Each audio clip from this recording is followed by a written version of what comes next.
Bonjour à tous. Donc, découverte de l'utilisation du logiciel SolidWorks. Donc, pour ce faire, on vient dans Solid, on va dans Fichier, on va faire Ouvrir, et on va aller à la racine du C, puisque vous savez maintenant que c'est à la racine du C dans le dossier vidéo que vous trouverez l'ensemble des éléments. Ici, on va retrouver donc une première pièce qu'on vient donc ouvrir, donc vous allez avoir besoin pour identifier les cotations. On laisse le logiciel le temps de charger la pièce. Donc qu'est-ce qu'on peut remarquer? On peut remarquer qu'on a des codes qui sont visuels. Si j'appuie sur le bouton gauche de la souris et que je me déplace, je fais une fenêtre pour sélectionner. C'est pas très utile. Si j'appuie sur la molette centrale et que je me déplace, je fais tourner le modèle. Donc la molette centrale est très importante. Si je fais tourner la molette centrale, je vais pouvoir zoomer ou reculer. Donc en fait, je zoome là où est présente ma souris. On voit que là c'est sur le 50, je vise le 50 et je zoome sur le 50. Si je suis trop zoomé ici, je peux utiliser cet onglet ici qui va recentrer le modèle. Si je clique dessus, mon modèle est recentré. Ici, j'ai toutes mes vues. Vue de face, donc en fait c'est mon orientation de vue, vue de côté, etc. D'accord, vue en perspective. Donc là c'est orientation des vues.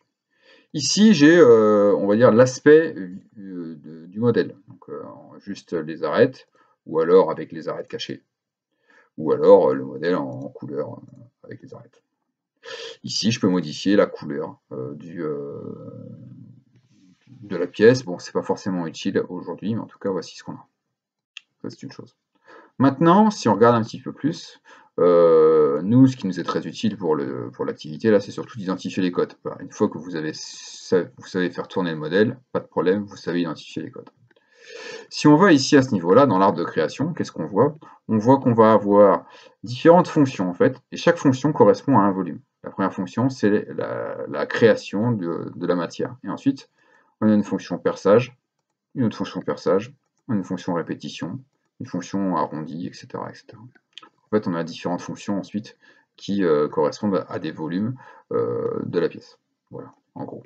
Donc, ce qu'il faut bien comprendre, c'est que pour créer une forme de base, j'ai besoin d'une esquisse et d'une fonction. Par exemple, si je vais ici, je clique dessus, je vois que j'ai l'esquisse, si je clique, bah, à la base, ça a été ça. L'esquisse, elle a été ça. 95 par 50. Une fois que j'ai fait ça, si je retourne dans mon édition, en fait, je peux éditer chacune des pièces. Si j'édite la fonction, on voit que bah, j'ai fait une création de matière en profondeur sur 3 mm. Donc en fait, ce qui est important de comprendre, c'est que vous avez un onglet esquisse où je peux venir dessiner des choses, des formes, et un onglet fonction où je peux créer des volumes. Donc nous, dans un premier temps, on va apprendre volume, extrusion additive, révolution additive, extrusion soustractive, révolution soustractive. Et déjà, ce sera déjà pas mal. Donc voilà pour le logiciel SolidWorks qui permet de créer et de modifier des modèles 3D.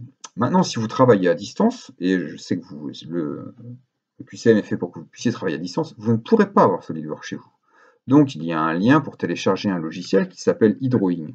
eDrawing, c'est le petit frère de SolidWorks en version gratuite. Donc au final, on va faire fichier, ouvrir. On va aller ouvrir un fichier qui est sensiblement le même, histoire de comparer les deux un petit peu. Donc voilà, on voit qu'on a à peu près le même rendu en visuel. On peut tout à fait, avec la molette centrale, faire tourner le modèle, zoomer si on veut zoomer sur des éléments. Par contre, qu'est-ce qu'on voit bien?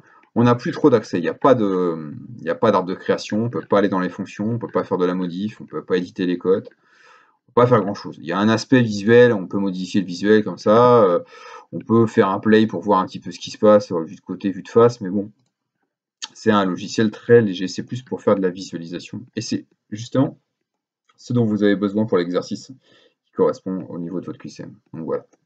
Donc très bien. Donc voici pour cette découverte des logiciels 3D